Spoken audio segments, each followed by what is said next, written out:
अध्ययन किया था। गुप्त काल की कला के बारे में, जिसमें हमने मूर्ति कला पढ़ा, चित्रकला पढ़ा और साहित्य के ऊपर हमने अध्ययन किया। आज अपन आगे उसी क्रम को आगे बढ़ा रहे हैं, जिसमें अपना विषय होगा हिंदू विधियों का संकलन, शिक्षा नीति के बारे में अध्ययन करेंगे।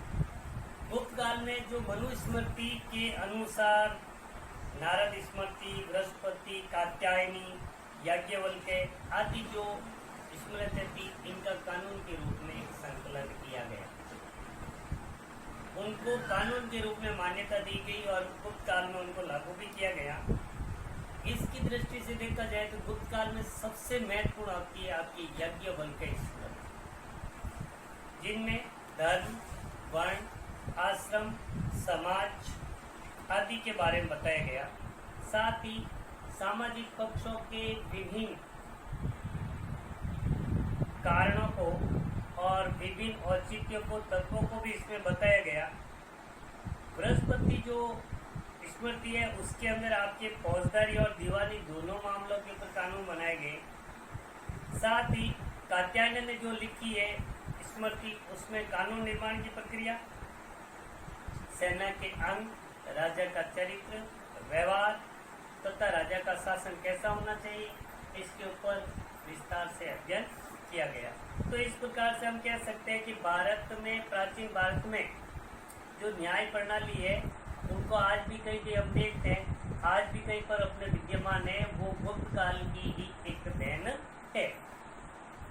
अब बात करते हैं शिक्षा के बारे में। तो शिक्षा के बारे में अपना विषय है नालंदा विश्वविद्यालय। गुप्त काल के समय सबसे प्रसिद्ध नालंदा विश्वविद्यालय था, जहाँ विश्व के भी लोग यहाँ पर पढ़ने के लिए आते थे और कुमार गुप्त प्रथम था जिसने इसका निर्माण करवाया। नालंदा विश्वविद्यालय का निर्माण कुमार गुप्त प्रथम ने करवाया था और गुप्त काल और मध्य काल तक इनकी प्रसिद्धि पराकाष्ठा पर थी।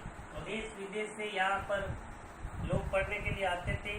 शिक्षक और छात्रों की संख्या देखा जाए तो लगभग छात्र तो 10,000 थे और 1500 यहाँ पर अध्यापक थे।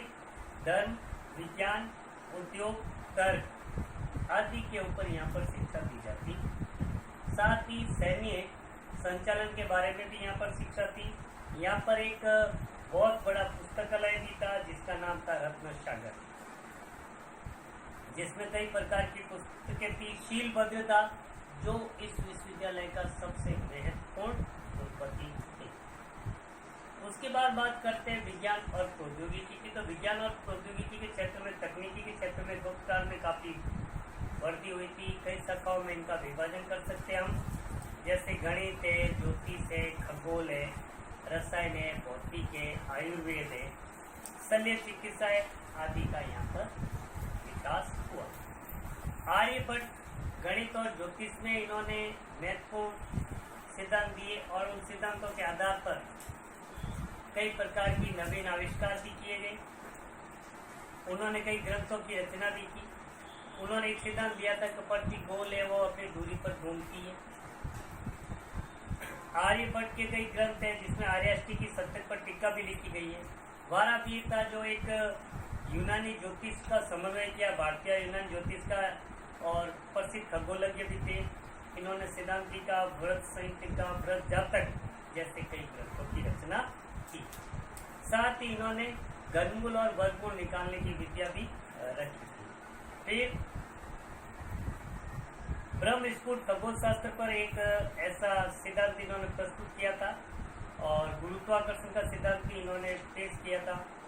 औषधि विज्ञान के बारे में भी गुप्त काल में बहुत ज्यादा विकास। आर्यभट्ट का एक प्रसिद्ध ग्रंथ था अष्टांग हृदय। अष्टांग हृदय के अंदर कई प्रकार की आयुर्वेद से संबंधित बातें लिखी गई थी। धन्वंतरी जो प्रसिद्ध आयुर्वेदिक थे और शल्य चिकित्सक भी थे, उन्होंने नवनीतकम नामक एक आयुर्वेद का ग्रंथ लिखा जिसमें कई प्रकार की बीमारियों के बारे में वर्णन हुआ। पशु चिकित्सा भी इस समय होती थी। पालकाप्य ने हस्तायुर्वेद नामक ग्रंथ लिखा जिसमें हाथियों की चिकित्सा की जाती।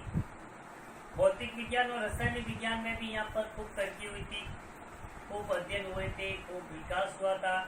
कणाद ऋषि थे गुप्त काल में, वैशेषिक दर्शन भी था। उन्होंने अणु नागार्जुन रसायन और धातु से संबंधित वैज्ञानिक थे। उन्होंने सोना, चांदी आदि के माध्यम से, कई रसायनों के माध्यम से कई प्रकार की औषधियों का निर्माण भी किया और रोगों का उपचार भी किया था। इस प्रकार से हम कह सकते हैं कि गुप्त काल में मानक हिंदू विधियों का संकलन के साथ साथ शिक्षा के बाद विज्ञान और तकनीकी में भी बहुत महत्वपूर्ण योगदान। सवाल अपना पहला बनता है यहाँ पर, नालंदा विश्वविद्यालय पर टिप्पणी लिखी। दूसरा सवाल है, गुप्तकालीन विज्ञान और प्रौद्योगिकी को समझाइए। Thank you.